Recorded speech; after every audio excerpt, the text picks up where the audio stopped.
Ever since its gameplay review a year ago, Starfield has been a really hot topic in the gaming community for reasons good and bad.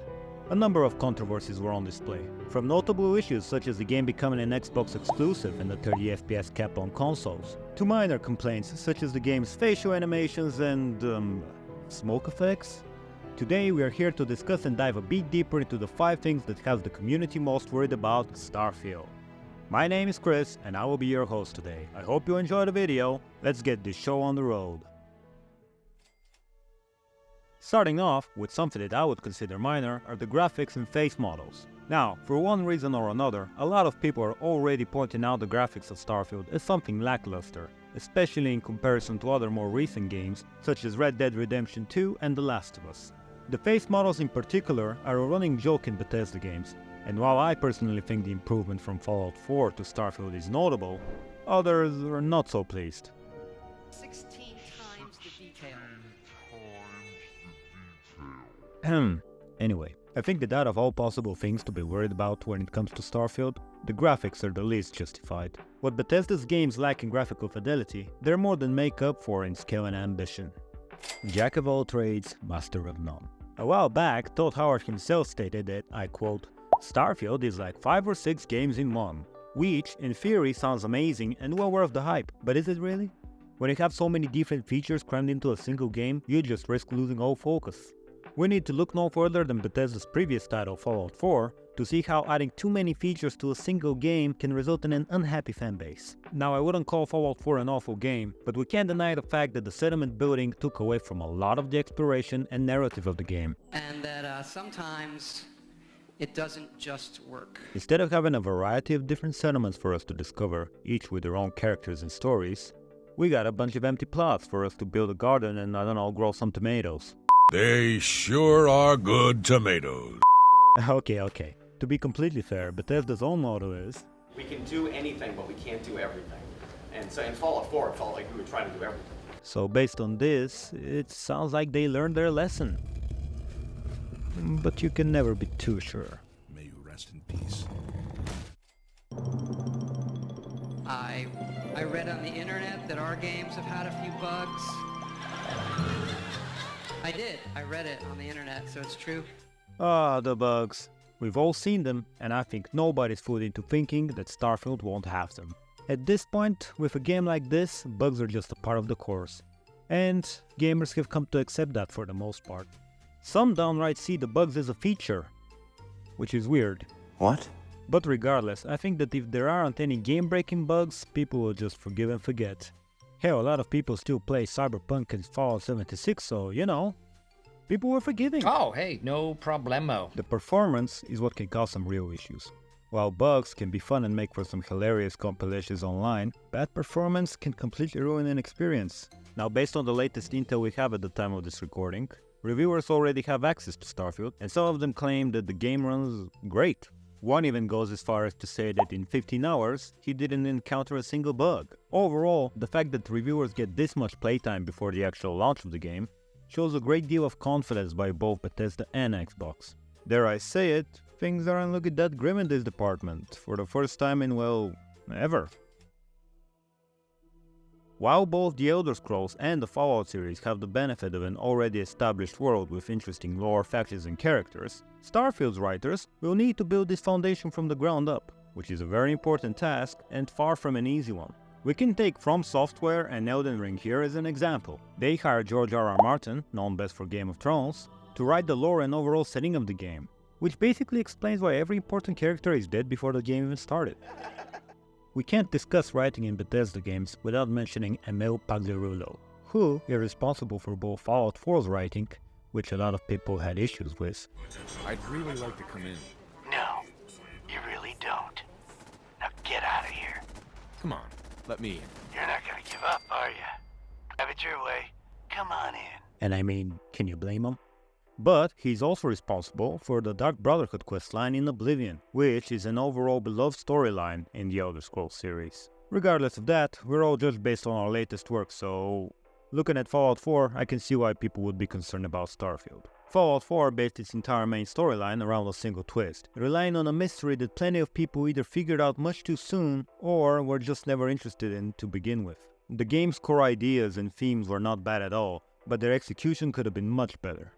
For the most part, every conversation in the game had one or two outcomes, and almost none of them were affected in any way by your character's skills or previous actions.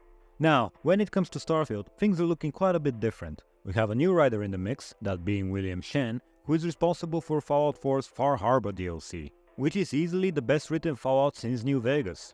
Another really good thing to note this time around is that we no longer have a voice protagonist, as it was a severe drawback in Fallout 4. I could go into more details on this, but instead I can play this clip where Emil explains why that is. When we sort of moved into a system with a voice protagonist and a lot more voice acting and the emotions and the morality were a lot more in your face, it seemed much less necessary to gamify the system. So it was more like incumbent upon the player to feel the emotions of like good or evil or right or wrong. In other words, the lack in RPG mechanics in Fallout 4 can be traced back to the decision to have a voice protagonist.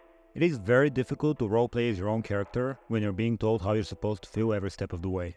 Maybe I want my character to have no sense of morality, and maybe he doesn't give a rat's ass about his son. Anyway, on top of the role-playing limitations that come with a voice protagonist, each line of dialogue, each choice, and each story path would only mean more time, effort, and money spent.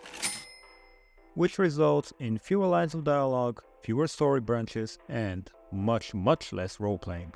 With all of this being said, my conclusion here is, the lack of a voice protagonist in Starfield gives me a lot of hope. The game is supposed to have over 250,000 lines of dialogue, which means that we will have at least a few thousand lines worth of memes. Pay attention, and you can learn a lot. Can't wait. There is a reason why I put this so high on the list. Unlike every other mentioned topic here in this video, the world building and writing are two aspects that the modders simply can't fix for Bethesda. And yes, I am quite aware that a lot of people don't care about the main story in Bethesda games, but the world itself needs to be interesting. Without a doubt, the most controversial aspect of Starfield is its procedural generation. How can we have 1,000 planets that feel unique and are worth exploring, when most developers take years to develop a single city? Bethesda claims that this game holds the most handcrafted content out of all their titles thus far. And yes, their team has grown substantially since their last game, so the increased amount of content makes perfect sense. However, no matter the team's size, filling a world space this massive, with handcrafted content no less, is simply impossible. But I don't think this was their goal to begin with. Based on what we know so far, the game's procedural generation will work as follows. When we decide to land on a planet, we are first asked to pick a landing spot. When we do this, a map is generated for us with handcrafted content, that being locations, creatures, NPCs, and random encounters placed inside at random. Now how random this is, we don't know, but I imagine the game wouldn't place a fishing pier on a desert planet. I hope. Instead, what's more likely is for the handcrafted content we will encounter to be generated based on the specific planet and biome. This system is actually not something completely new for Bethesda, as they have always had random chance encounters in their games. On paper, this system could work wonders, but it does have some drawbacks. For example, if I had to guess, this is the exact reason we aren't able to operate any vehicles in the actual planets.